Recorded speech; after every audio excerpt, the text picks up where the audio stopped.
अपना में स्वागत है। मैं जय सिंह और आज गोरखपुर लोरा पैलेस में बहुत ही अच्छा यहाँ पे गठबंधन 2 पार्टियाँ यहाँ पे मौजूद हैं। एक सत्यक्रांति पार्टी और एक भारतीय अपना समाज पार्टी। सत्यक्रांति पार्टी राष्ट्रीय अध्यक्ष नंदा सिंह चौहान और भारतीय अपना समाज पार्टी के राजेंद्र सिंह सुवंचित जी हमारे सामने मौजूद हैं। सो मैम, आप अपना परिचय देते हुए बताएं, ये आपका जो पार्टी है कितने सालों से काम कर रही है और आपके पार्टी का मुख्य उद्देश्य क्या है? मैं नंदा सिंह चौहान, सत्यक्रांति पार्टी के राष्ट्रीय अध्यक्ष। हमारी पार्टी का उद्देश्य है सत्यक्रांति पार्टी का संदेश भ्रष्टाचार मुक्त हो देश, और भारतीय अपना समाज पार्टी के राष्ट्रीय अध्यक्ष राजेंद्र सिंह सूर्यवंशी जी से समर्थन करती है कि हम आपके साथ चलेंगे, आपके कदम से कदम मिलाएंगे। ये पार्टी काम कर रही है?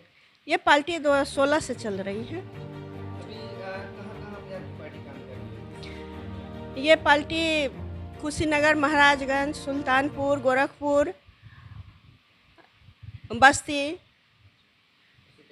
जी, आजमगढ़, कई जिलों में काम कर रही है। आने वाले 2027 में जो चुनाव होने वाला उसका आपका क्या रणनीति है और आगे आपका प्लान क्या है? ये अधिक से अधिक सीटों से लड़ा जाएगा जी।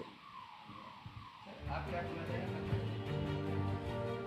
मैं बीएन सिंह, सत्यक्रांति पार्टी के संस्थापक। आज लोरा पैलेस में सत्यक्रांति पार्टी और भारतीय अपना समाज पार्टी के बीच एक बहुत ही खूबसूरत नीतियों का आगाज़ हुआ है, जिसकी संरचना हमारे राष्ट्रीय प्रभारी डॉक्टर अमरनाथ सिंह जी ने की है। और हमें विश्वास है दोनों पार्टी साथ मिलकर, कदम से कदम मिलाकर, कंधे से कंधा मिलाकर आगामी 2027 विधानसभा उत्तर प्रदेश में अधिक से अधिक सीटों पर जीत दर्ज करके और सरकार बनाने का काम करेगी। धन्यवाद। सत्यक्रांति पार्टी के अध्यक्ष भी मौजूद हैं, तो आपसे पहले बात हो जाए, फिर भारतीय अपना समाज पार्टी राष्ट्रीय अध्यक्ष जी हैं, उनसे भी बात होगा। मैं डॉक्टर अमरनाथ सिंह हूँ, बस्ती से बिलोंग करता हूँ। फिलहाल सत्यक्रांति पार्टी में राष्ट्रीय प्रभारी हूँ। मेरी कोशिश है कि एक समान विचारधारा की सभी पार्टियां एक साथ मिल करके अपने नीतियों के साथ, अपने सिद्धांतों के साथ, जन भावनाओं का सम्मान करते हुए राष्ट्रहित में एक संयुक्त गठबंधन बनाएं और समाज को न्याय, सुरक्षा, चिकित्सा, विकास दे सकें, बेरोजगारी दूर कर सकें, महंगाई कम कर सकें। यह भावना मेरी है।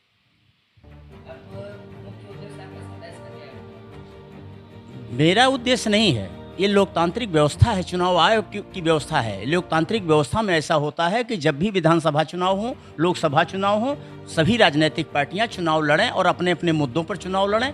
जितना भी मत वो पाएंगे, इसी आधार पर माना जाएगा कि उनके विचार और उनके सिद्धांत जनता के लिए उचित हैं और जनता उसे स्वीकार कर रही है। अगर जनता स्वीकार करती है, हमें अधिक मत मिलते हैं, तो हम सरकार बनाएंगे, और सरकार बनाएंगे तो अपनी जनता के लिए, अपने देश के लिए, अपने समाज के लिए ऐसी व्यवस्था देंगे जो मैं चाहता हूं, जो हम चाहते हैं, जो हमारी जनता चाहती है। हम 5 किलो राशन और 2 किलो राशन पर अपने जनता को गुमराह नहीं करना चाहते हैं। हम खरीदना नहीं चाहते हैं किसी के मतों को। ये हमारी भावना है। इस भावना के साथ हम अन्य पार्टियों का स्वागत करते हुए, सबके सिद्धांतों पर अमल करते हुए और आपस में बहस करने के बाद एक निर्णय पर आएंगे और अपने जनहित के लिए जो भी हो सकेगा मैं करने का प्रयास करूंगा। सभी पार्टियों का एक उद्देश्य होता है, उस उद्देश्य को लेके वो काम करती है। तो आपका मुख्य उद्देश्य क्या है? मेरा मुख्य उद्देश्य है कि हमारी जनता को, आज आपने न्यूज़ देखा होगा, हमारे पत्रकार बंधु मारे जा रहे हैं, गोली मारी जा रही है।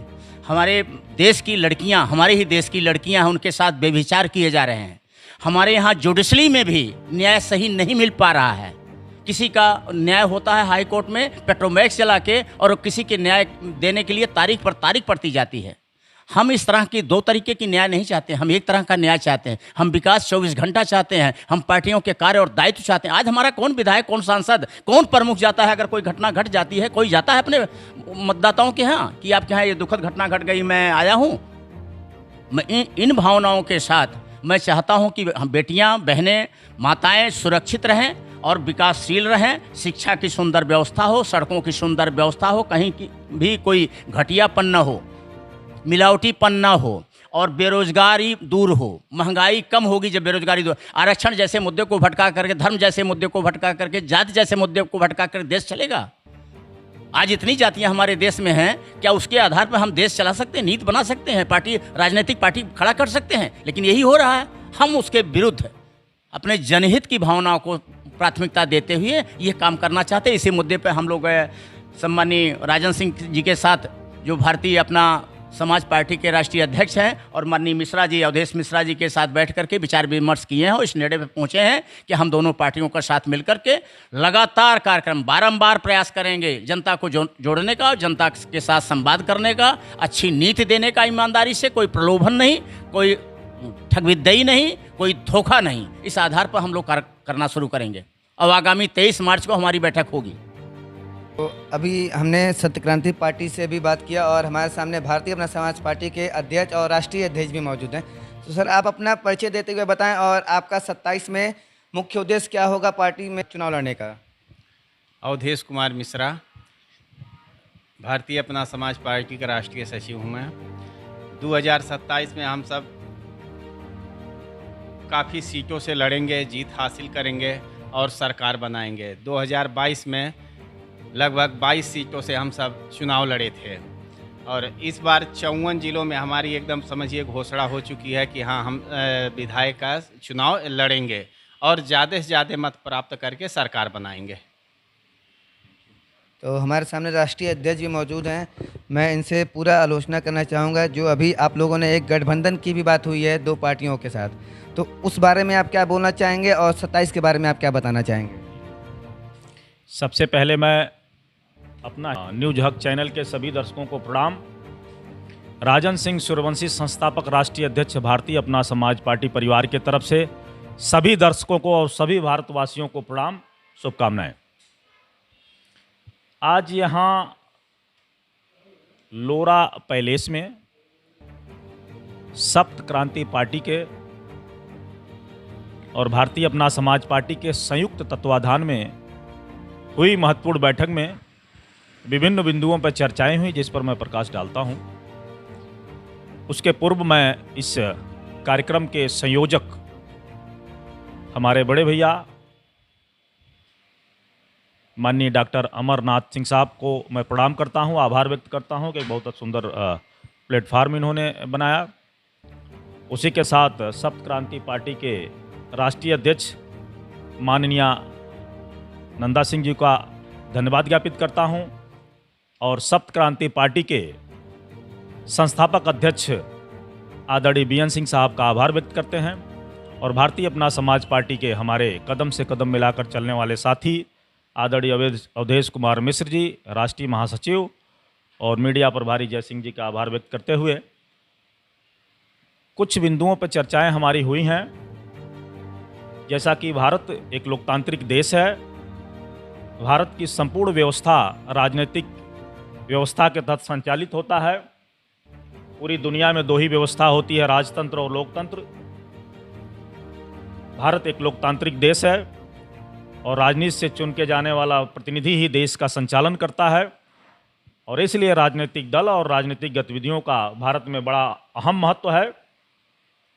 और भारत की तमाम और विभिन्न बड़ी पार्टियां जो आज सत्तासीन हैं, कहीं न कहीं से उनके कार्यों कथनी करनी में बड़ी भिन्नता दिखाई देती है। देश का आम जनमानस पूरी तरह से कहीं न कहीं दुखी है और उसका जीता जागता उदाहरण है कि आप जब भी चुनाव होता है देख सकते हैं कि एक नोटा का निशान उसमें डाला गया है और हर कॉन्स्टिट्यूंसी में, हर विधानसभा क्षेत्रों में एक बड़ी संख्या में लोग उन सभी विभिन्न दलों को नकारने का काम कर रहे हैं। यानी कि उनका ये मत है कि भारत की सभी राजनीतिक पार्टियां जो आज सत्तासीन हैं और बड़ी हैं, वो कहीं न कहीं से निकम्मी हैं, असफल हैं और भारत के नागरिकों के सम्मान और सुरक्षा के लिए मामलों में असफल हो रही हैं। ऐसी दशा में भारतीय अपना समाज पार्टी और सप्त क्रांति पार्टी जैसी पार्टियां भारत के नागरिकों के सम्मान के लिए, उनकी सुरक्षा के लिए, युवाओं को रोजगार देने के लिए, महिलाओं के सुरक्षा को लेकर के बहुत ही मजबूती के साथ कदम से कदम मिलाकर चलने का काम कर रही हैं। आज ये दो दल आपसी गठबंधन बनाकर उत्तर प्रदेश के विभिन्न जिलों में, लगभग 54 जिलों में जो दोनों पार्टियों की इकाइयां हैं, संयुक्त रूप से काम करने का काम करेंगी।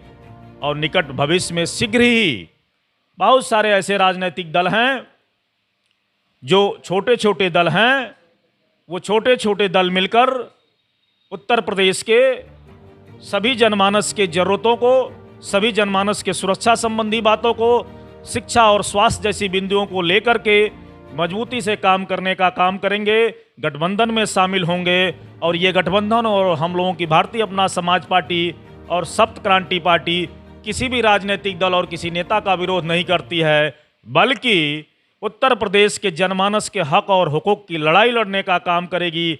बगैर किसी का द्वेष, बगैर किसी के विरोध आम जनमानस के हक की लड़ाई लड़ेगी। जैसा कि आपने देखा है कि उत्तर प्रदेश सहित देश के कोने कोने में एक बड़ी समस्या देश की रही है, जो दुनिया में एक सबसे बड़ा घोटाला साबित होगा अगर वो पैसा उन निवेशकों का भुगतान नहीं होता है। तो वो नाम रहा सहारा निवेशकों के भुगतान का मामला, जो पूरे देश भर में गूंजा और देश ही भर में नहीं पूरी दुनिया में गूंजने का काम किया, जिसमें भारतीय अपना समाज पार्टी देश की इकलौती राजनीतिक पार्टी रही जिस मुद्दे पर लड़ाई लड़ती रही। उसको लेकर के उत्तर प्रदेश सरकार द्वारा भारतीय अपना समाज पार्टी के नेतृत्व नेताओं की गिरफ्तारी की गई, लेकिन फिर भी हम हारे नहीं। हिम्मत न हारे न हौसला टूटा, हम तेरे जुल्मों सितम से डरने वाले नहीं हैं। आम जनमानस की लड़ाई यूं ही लड़ते रहेंगे। और आज इस टेबल पर जो गठबंधन हुआ है, निश्चित तौर पर आने वाले कल में एक नए सूरज के उदय करने का काम करेगा, गांव गरीब किसान के उत्थान का काम करेगा। जो आज उत्तर प्रदेश पूर्वांचल के लोग विभिन्न अन्य प्रदेशों में, दिल्ली बम्बई जैसे प्रदेशों में जाकर रोजगार पाने का काम करते हैं, और वहां जाने के बाद उन्हें बिहारी और भैया कह के अपमानित करने का काम किया जाता है। इस मंच के माध्यम से एक सवाल जरूर पूछ लेना चाहता हूं उत्तर प्रदेश सरकार से और भारत सरकार से कि महोदय, आप बताने का काम करें कि श्रीमान, उत्तर प्रदेश और बिहार के लोग, खासकर उत्तर प्रदेश, पूर्वी उत्तर प्रदेश के लोग आखिर दूसरे प्रदेशों में जाके मजदूरी करने का काम करते हैं। क्या यहाँ ऐसी व्यवस्थाएं नहीं हो सकती? क्या यहाँ ऐसे रोजगार नहीं हो सकते जो अपने घरों में रह करके हमारे देश के युवा नौनिहाल वह रोजगार कर सकें, अपने परिवार में रह सकें? तो ये संयुक्त मोर्चा निश्चित तौर पर अगर सरकार 27 में बनती है, सदन में बैठने का काम अगर हमारा प्रतिनिधि करता है, तो निश्चित तौर पर पूर्वांचल में विकास की गंगा बहाने का काम करेंगे। खासकर युवाओं को रोजगार देने के मुद्दों पर विशेष तौर से काम करने का काम करेंगे। ऐसी बहुत सारी बातें हैं। आज धन्यवाद ज्ञापित करता हूं इस मंच का। मैं धन्यवाद ज्ञापित करता हूं आदरणीय डॉक्टर अमर सिंह साहब का। मैं धन्यवाद ज्ञापित करता हूं आदरणीय बीएन सिंह साहब का। और धन्यवाद ज्ञापित करता हूं माननीय अध्यक्षा महोदय का। धन्यवाद ज्ञापित करता हूं आदरणीय अवधेश कुमार मिश्र जी का, जय सिंह जी का। इतना बढ़िया बेहतर कार्यक्रम का विश्वास दिलाता हूं कि एक दिन बहुत ही बेहतर परिणाम लेके हम लोग आएंगे। जय हिंद, जय भारत,